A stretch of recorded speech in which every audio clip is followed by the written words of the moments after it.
house. Full house. Full house. Yay! Sundays at 2 on MeTV. Live Viper 6 Skyview Network, sponsored by Jiffy Lube Multicare.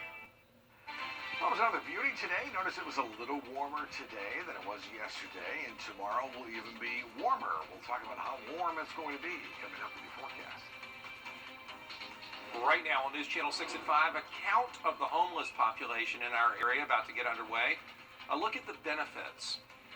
Plus, the parking problem at Augusta University's downtown campus is getting some help. We'll take a closer look at plans for a new parking deck.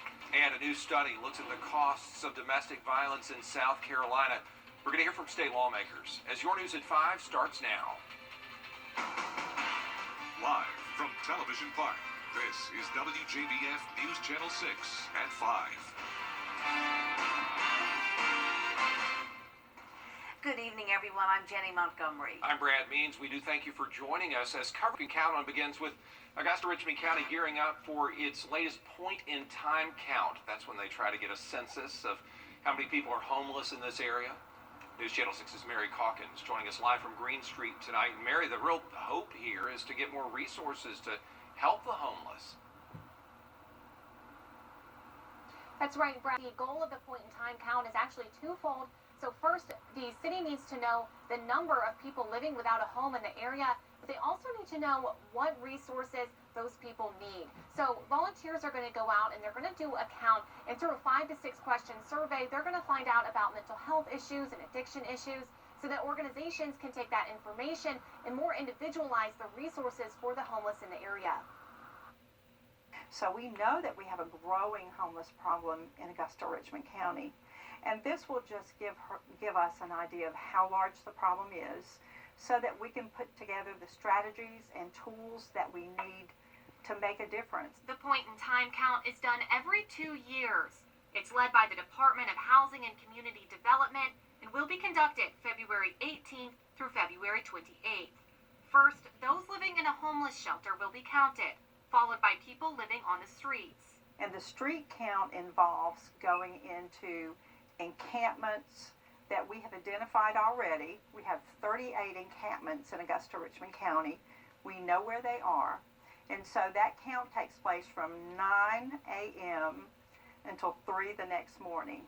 In Augusta and nationally, more homeless people live on the streets than those who utilize shelters. Barr says the count is crucial this year, as she says the pandemic has certainly increased that number. We recognize that this year we have to get a good count and really know the magnitude of the problem that we have. All of the information gathered will be used to better gear resources and work to eventually end homelessness in the area. It's a problem that we as a community have to look at, face, and get the best options as to how to solve it. Housing is a really big issue. We have families right now that are living in hotels because hotels in Augusta have become the affordable housing for low-income families. And volunteers are needed for the search. So volunteers will go out in groups of 5 to 6 people and will be accompanied by law enforcement personnel. Now, anyone who wants to volunteer must go through a training program, and the counting will be done on an app that you can download on your phone. And we'll have all of this information on our website, including how you can get involved. And that will be on in this story. For now, reporting live in Augusta, Mary Calkins, WJBF News Channel 6. Augusta is looking for a plan to pay for street lights. Commissioners Governor Brian Kemp backing a new bill on masks. It lets parents choose whether their child has to wear a mask at school. The governor says students should not be forced to wear those all day. Well, we felt like having the short window. We're not obviously going to deal with a global pandemic for the rest of our lives. As you all know, I have been a local control governor working with our school systems to help get kids into the classroom. I have great respect for that, but I also believe that when you have schools out there that have a mask mandate but then allow visitors to come in unmasked, what is the point? The Senate Bill number 514 would prevent schools and teachers from punishing students academically if the child's parents allow them to go maskless. Our chief meteorologist, Tim Miller, joins us now. A sunny day today, and I love that you said the Center has a marginal risk of severe weather for us. So we're going to dive into all of this with your forecast coming up in just a few minutes. Jenny, Brent. Tim, thanks. A Waynesboro police officer off the job today after a complaint that he and another officer nearly let a 7-year-old girl get kidnapped while they were trying to arrest her father. Officer Ronald Bartlett has been suspended for 8 days without pay, also got 6 months probation, and demoted from a promotion that took effect just days before this January 22nd incident. Chandra Hendricks, the child's mother, says she feels that punishment is a slap on the wrist for what could have been very serious. Officer Bartlett's body cam footage shows him approaching a man with the child in the back seat and then letting the man go without getting any information from him. Do you know this gentleman? You know the child? Then why would you take the child you don't know? I understand that, but you have to understand, too, that you're not supposed to do that. You have to take charge of your kidnapping. Well, the entire department also has to retrain now on how to respond to a call that involves juveniles. The department did identify that man in the car, and they gave the case to the DA. Permitting fees in Burke County are higher than some of the surrounding counties. Go through the process. The process was a democratic process. Persons may agree or disagree with it, but you don't get to come here unilaterally and make a change. I think that's the number one problem. The bill now must pass a committee hearing, and then it needs to be approved in the House. Domestic violence costs South Carolina hundreds of millions of dollars every year. That's according to a new economic analysis released this morning at the State House. Jason Raven takes a look at the study and how lawmakers are responding. Now, researchers who conducted this study say domestic violence is far more prevalent in South Carolina than many other parts of the country right now, and they say it's costing the state nearly $1 million a day. Now, economists from the University of South Carolina's Darla Moore School of Business did the analysis. Dr. Joey Von Nessen says a study like this has never been done in South Carolina. Now, he estimates domestic violence costs South Carolina about $360 million a year. Now, he says the majority of these costs are related to things like health care, law enforcement, nonprofits, shelters, and services. Now, there are also hidden costs like worker productivity losses and other things. There is a need for domestic violence prevention and assistance in every county in South Carolina. It's important to recognize that this is a statewide phenomenon and it's a statewide problem, not just a problem for rural counties or for urban counties. Now, officials estimate there are more than 80,000 domestic violence victims in South Carolina a year. In Columbia, I'm Jason Raven. This study was commissioned by the Jamie Kimball Foundation for Courage. Jamie's parents founded the nonprofit after her ex-boyfriend killed her in 2012.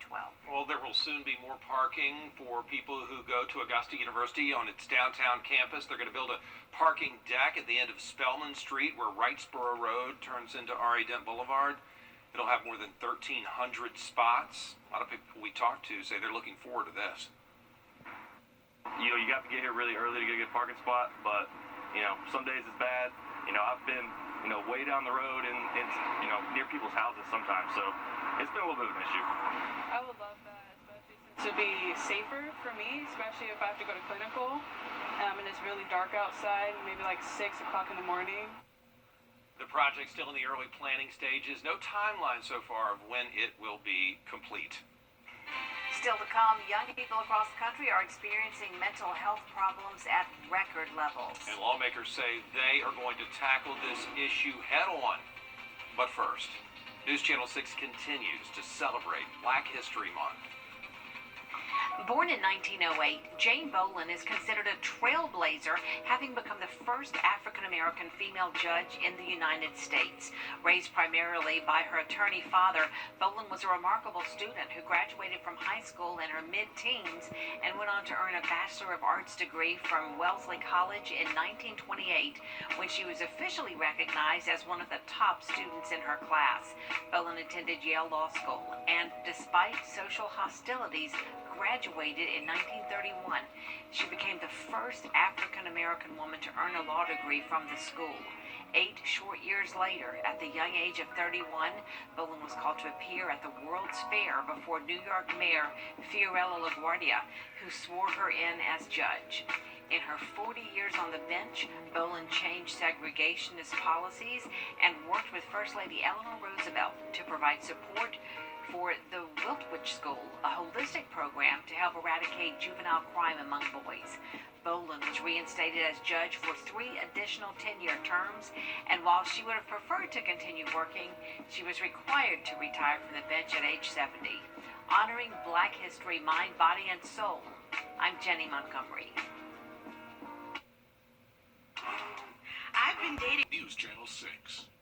Live with Kelly and Ryan, weekday mornings at 9 on News Channel 6.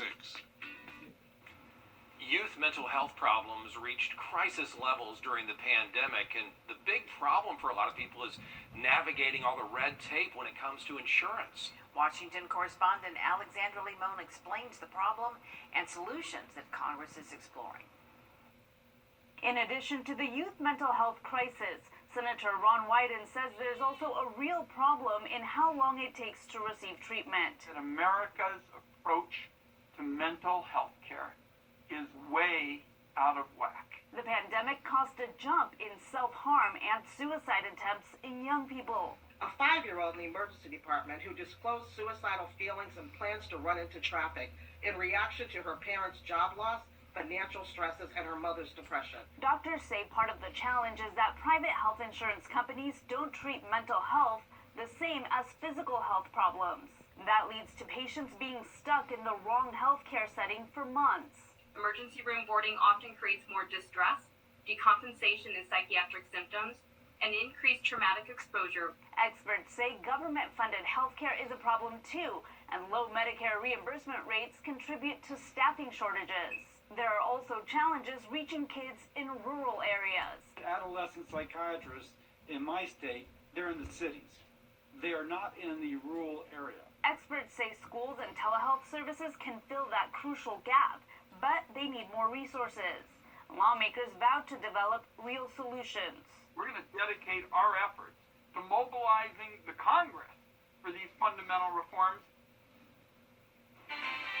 Coming up, our chief meteorologist Tim Miller with a look at your Viper 6 forecast. And a special honor for the 8 historically Black colleges and universities in South Carolina. That story next.